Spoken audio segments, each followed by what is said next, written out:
John Calvin, Psalm 31, verses 6 through 24.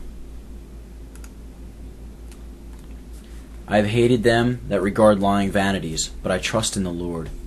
I will be glad and rejoice in thy mercy, for thou hast considered my trouble. Thou hast known my soul in adversities, and hast not shut me up into the land of the enemy. Thou hast set my feet in a large room. Have mercy upon me, O Lord, for I am in trouble. Mine eye is consumed with grief, yea, my soul and my belly. For my life is spent with grief, and my years with sighing. My strength faileth because of mine iniquity, and my bones are consumed. I was a reproach among all mine enemies, but especially among my neighbours, and a fear to mine acquaintance. They that did see me without fled from me. I am forgotten as a dead man out of mind. I am like a broken vessel. For I have heard the slander of many. Fear was on every side. While they took counsel together against me, they devised to take away my life. But I trusted in thee, O Lord. I said, Thou art my God. My times are in thy hand. Deliver me from the hand of mine enemies, and from them that persecute me. Let thy face to shine upon thy servant. Save me for thy mercy's sake. Let me not be ashamed, O Lord, for I have called upon thee. Let the wicked be ashamed, and let them be silent in the grave. Let the lying lips be put to silence, which speak grievous things proudly and contemptuously against the righteous. O how great is thy goodness, which thou hast laid up for them that fear thee, which thou hast wrought for them that trust in thee before the sons of men.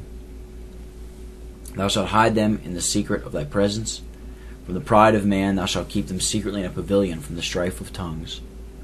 Blessed be the Lord, for he hath showed me his marvelous kindness in a strong city.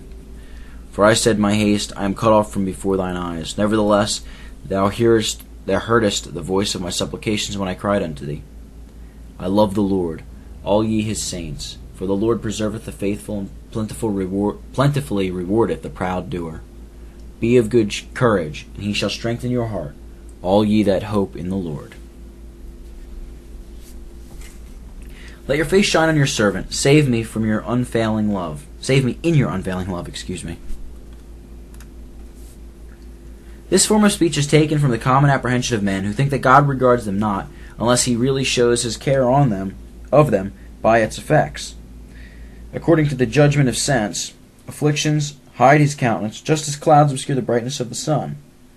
David therefore supplicates that God, by affording him immediate assistance, would make it evident to him that he enjoyed his grace and favor, which it is not very easy to discern amidst the darkness of afflictions.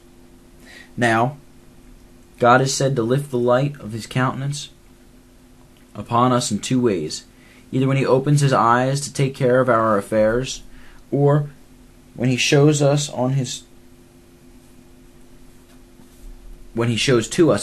favor. These two things are indeed inseparable, or rather, the one depends upon the other. But by the first mode of speech, we, according to our carnal conceptions, attribute to God a mutability, which, properly speaking, does not belong to him, whereas the second form of speech indicates that our own eyes, rather than the eyes of God, are shut or heavy when he seems to have no regard for our afflictions. How great is your goodness, which you have stored up for those who fear you, which you bestow in the sight of men on those who take refuge in you. The psalmist here speaks of the protection and other blessings which belong to the preservation of the present life, which he declares to be so manifest that even the ungodly themselves are forced to become eyewitnesses of them. The world passes over all the works of God with its eyes shut, and is especially ignorant of his fatherly care of the saints.